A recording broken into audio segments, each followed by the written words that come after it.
Hello YouTube. Today I will teach you how to draw side profiles for people, guys and girls. I'm personally am not good at drawing side profiles. They're kind of hard to do, but I'll teach and share what I know. So usually the skull is big and the top part is bigger than the bottom part where it goes to the neck because it has to go to the neck so it narrows down.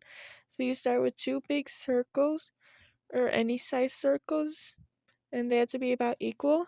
And then you draw a line down on whichever side you want the face to be on, and that will be the baseline for the face. And the jaw, on average, it goes back but slanted upward, and a bit higher connected to the jaw is the ear. And when drawing the nose, I usually use the nose as the anchor point for drawing faces, side profiles. I measure everything based off the nose. So the nose is a triangle and it curves at the bottom. Some noses have bumps on them, some are long, short, wide, everything. So draw the nose based off of the type of drawing you're trying to make.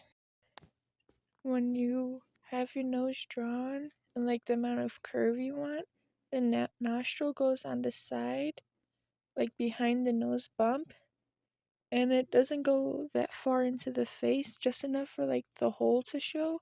So you can draw the nostril hole if you want to. I didn't because that's kind of complicated, and I'm trying to make this a simple tutorial that works. So the nostril, it doesn't connect to the top of the nose. It curves from the bottom, curves upward, and then just stops. It's like a little bump. And when drawing the lips, from let's say the bottom of the nose, it goes down for in real for people. It's about on average a finger, from your nose to the top of your lip. Sometimes it could be more, it could be less. And based on the lips, if they are perky, the point for the top will be higher up. If they're droopy, there might not be a point, they might be flat. If the lips are thicker, the curve will be bigger and the line to the face will be bigger. And for the bottom lip is always bigger than the top lip. I think around 50% bigger. So if the top lip is fat, the bottom lip will be even fatter. If the top lip is thin, the bottom lip just be a little fatter. So for the bottom one, it curves outwards and usually points down, and then it goes in for the chin. Now for chins, it depends on if the person you're drawing has a very visible jawline or not a good visible jawline. Now when drawing a chin, it goes outward and down, and the chin is there to protect your head in case you fall or anything. So there has to be enough bone there to protect it. And chins are part of our jaws, and our jaws aren't attached to our heads fully, except by muscle that's in the back by the ear. That's how we can open our mouth so wide. So you gotta draw that part. You gotta draw the jaw connecting in the back by the ear, and right behind where the jaw goes up, that's when your ear starts. You can feel it if you feel your face right now. And usually the bottom of the ear depends on if the person you're drawing has big or small ears. On average, it's the bottom starts at the same level as your lip or your nose if they're smaller or just higher up. Usually they're at the same height as the lips. And then let's go back to the nose because it is the focus point for usually how I draw faces. When going up, the nose bridge, it could be bumpy, so if it has a bump, you draw a bump, but it goes up and outward because our eyebrows, they're connected to the bone structure of the skull because the skull goes inward. It's dented in for eyes because all the organs go there, and the nose just goes up and it goes outward. And depending on how big your character's eyes are or the person you're drawing. The bridge could be higher, it could be lower, but usually that's where I use to draw the eyebrows. Then the eyes, since it's a side profile, even if the character is looking at like the camera view, where like how we would see it if they're looking back at us or if they're looking forward or away, you always draw like a symbol, like the less than or more than symbol if it's hard. If characters have wide eyes or big ones, they'll be rounded at the top and the bottom. Or if they're more narrow eyes, they'll be more closed. And you do not draw the whole eye, including the corner. You just draw the two lines, like the lower eyelid, then the upper eyelid, and then the curved line of the eyeball itself. If you want it more realistic, you can draw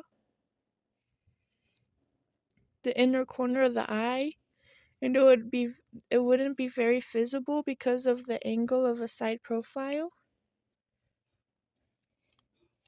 And if the drawing has a malnoid eyelids, you don't have to draw any extra lines on the top.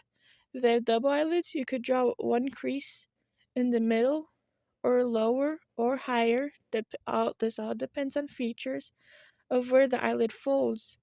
Because if the eyes are open, they will show a line because that's where the skin folds. If they're closed, there'll be an even fainter line because that's where the skin folds.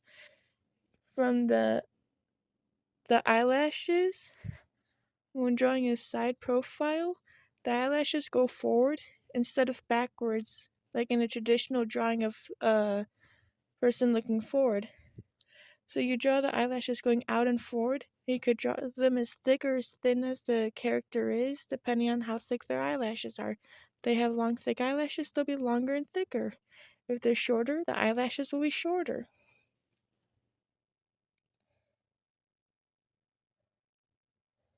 And then the top of the ear usually reaches the eyebrows.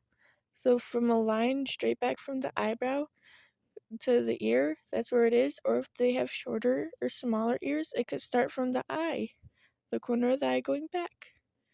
And when drawing an eye, if the character is looking straight forward, you draw the where the curve of the eye is to show like where it is. Draw the pupil, but not like a whole solid circle. You just draw the half because we're seeing half of the face.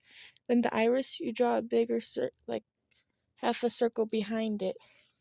And same thing for drawing bottom eyelashes. They point forward also, but they're much more scarce. They're thinner, they're lighter.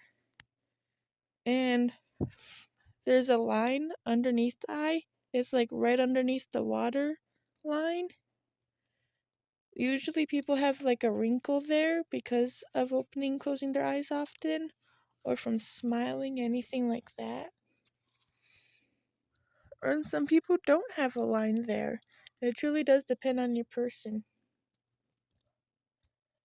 And after drawing that part of the face, the forehead, I didn't draw it as big in my reference because I was struggling a lot.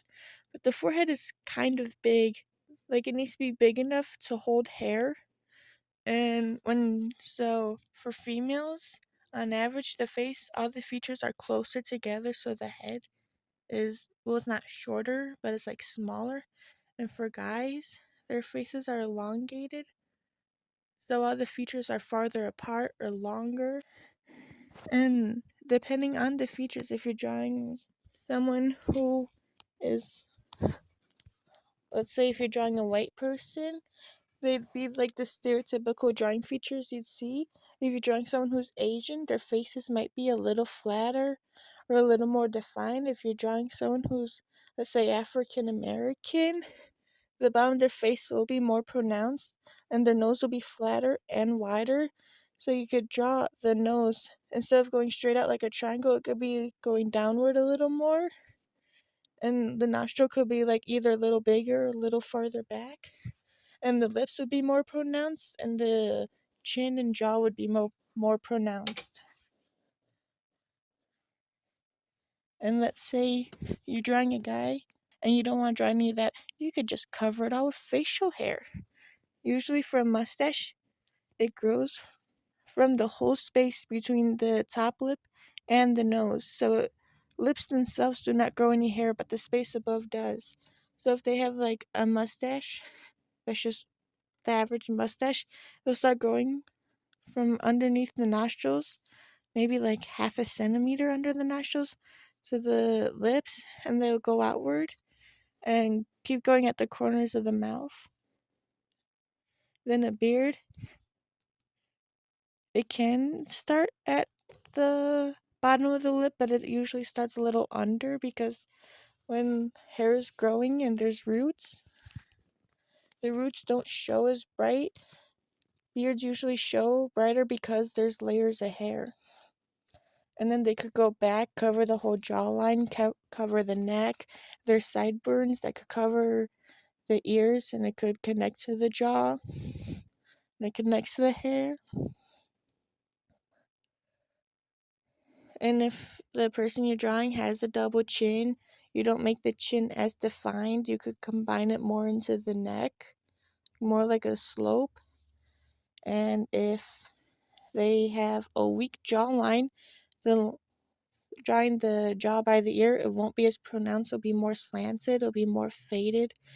It will connect into the neck more, the head, and when drawing a neck, the back of the neck, it connects right behind the ear, like where the original circles were, and the bottom one that connects to the neck because how it slopes down, and in the front there's some space for the chin and the jaw, about like 2 or 3 fingers, and then it just goes down, but it doesn't curve in a lot because there's like organs and the throat there, so it just curves in a little bit unless your character is skinny or has a short neck.